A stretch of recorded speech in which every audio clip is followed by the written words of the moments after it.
I am Dr. Jeeva Priya, pain physician, Coimbatore. So, today வந்து May 1 சொல்லுவாங்க. May 1னா labours day. Labours டேனா basically what is labours day அப்படின்னு பார்த்தோம்னா முன்னாடிலாம் வந்துட்டு 8 hours ஒர்க் அப்படி தான் இருக்கும். 8 hours work, 8 hours recreation and 8 hours as for rest, அந்த மாதிரி இருக்கிறது தான் labours day. So May 1 is a holiday. So labours டேனா வாட் இஸ் த லேபர்ஸ்னால் என்னன்னு பார்த்தீங்கன்னா அவங்க வந்து ஹார்ட் ஒர்க்கர்ஸ், இயர் ஃபுல்லாக ஒர்க் பண்ணுவாங்க. So May 1 they need a leave, அதுக்காக லேபர்ஸ் டேன்னு வச்சுருக்கோம். அந்த காலத்துலேருந்து லேபர்ஸ் டே அப்படின்ற மாதிரி இருக்குது. ஸோ ஹார்ட் ஒர்க் அப்படின்னு பார்த்தோம்னா மோஸ்ட் ஆஃப் த யங்ஸ்டர்ஸ் வந்து இப்போலாம் ஃபிசிக்கல் ஆக்டிவிட்டி பண்ணுறதே கிடையாது. அப்போல்லாம் அந்த காலத்துலலாம் நிறைய ஃபிசிக்கல் ஆக்டிவிட்டி பண்ணிட்டு இருந்தாங்க. இப்போ இருக்க யங்ஸ்டர்ஸ்லாம் யாருமே ஃபிசிக்கல் ஆக்டிவிட்டி பண்ணுறதே கிடையாது. எப்போ பார்த்தாலும் லேப்டாப் பார்க்குறது, ஃபோன் பார்க்குறது, எதுவுமே பண்ணுறதில்ல. வெளியில் அவுட்டோர் ஆக்டிவிட்டீஸ்னு பார்த்தோம்னா ரொம்ப கம்மியாக இருக்கும்.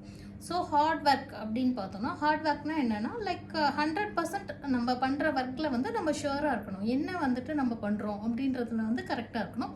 அண்ட் லிட்டில் ஸ்மார்ட் ஒர்க்கும் இருக்கணும். ஹார்ட் ஒர்க்னா சும்மா வந்துட்டு வேலை மட்டும் செஞ்சுட்டு இருக்கக்கூடாது, லிட்டில் ஸ்மார்ட் ஒர்க்கும் இருக்கணும். And failures and success, as I always say, failure success எப்போவுமே ஈக்குவலாக எடுத்துக்கணும். ஃபெயிலியர்ஸ் வந்துட்டால் நம்ம வேலை செய்யக்கூடாது அப்படிலாம் கிடையாது.